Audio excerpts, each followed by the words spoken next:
A PEC 241, mais conhecida como PEC do Teto dos Gastos Públicos, tem causado muita polêmica. Alguns dizem que a medida vai prejudicar setores importantes, como saúde e educação. Outros dizem que sem a medida o país não volta a crescer.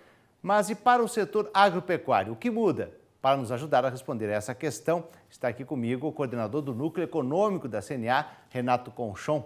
Seja muito bem-vindo, bom dia. Bom dia, Lara, bom dia a todos. Qual a proposta, então, da PEC 241 que tramita no Congresso Nacional? O que isso tem a ver com o produtor que nos assiste? Bom, vamos lá. A PEC 241, que foi aprovada em primeiro e segundo turno na Câmara dos Deputados e agora está seguindo para o Senado Federal, é exatamente isso.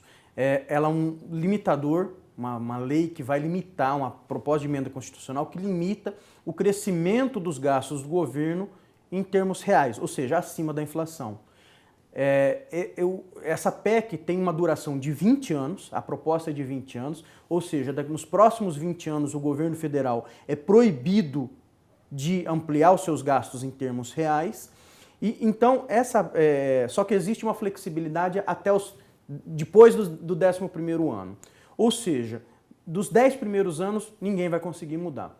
Isso é necessário por quê? Porque o país está passando por um processo de endividamento muito grande.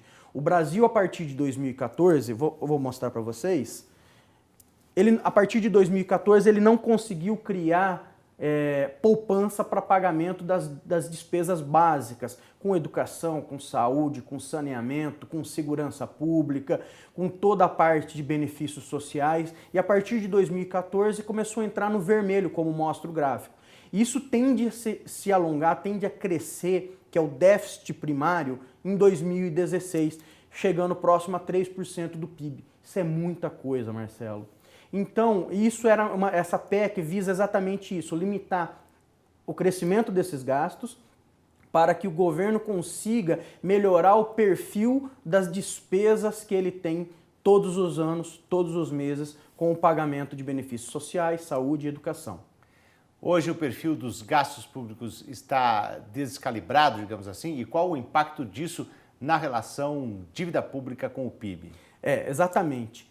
Essa PEC é necessária justamente para dar um equilíbrio, para dar um calibre, como você citou, nas contas públicas. O que a gente pode observar, e eu vou estar demonstrando aqui, que 70% das despesas do governo federal são despesas obrigatórias, principalmente com benefícios previdenciários e despesas com pessoal, ou seja, folha de pagamento de funcionário público.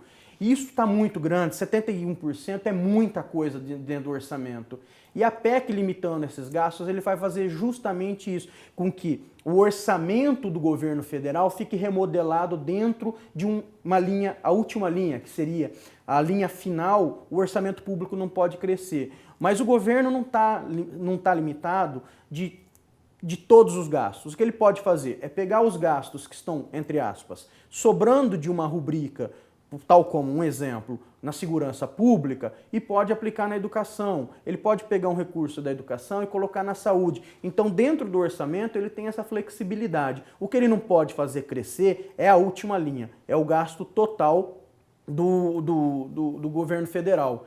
E isso vai fazer com que a relação dívida-PIB volte a patamares anteriores. A relação dívida-PIB está muito alta. Então está em patamares insustentáveis, por isso que a PEC 241 é tão necessária para o Brasil nesse momento. Agora, e com a aprovação da PEC, quais serão os impactos para o setor agropecuário nos próximos anos?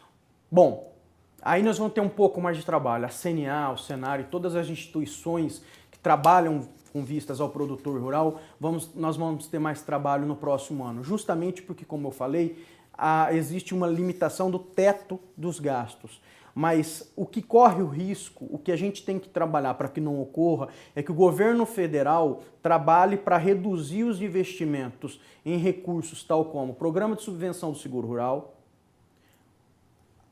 a parte de custeio, a equalização de taxa de juros, então que é atrelado à poupança rural, ele corre um risco de ser achatado. E nós vamos trabalhar, nós já estamos conversando com o governo federal, através do Ministério da Agricultura, para que isso não fique achatado. Então o risco para o produtor rural é que o governo federal, em algum momento, nos próximos 20 anos, não escute a voz do produtor para que alongue essa parte de subvenção de seguro rural, equalização de taxa de juros e aumento de recursos para, por exemplo, recursos de sanidade, de controle sanitário em todo o Brasil. E esse que é o trabalho da CNA para que isso não ocorra.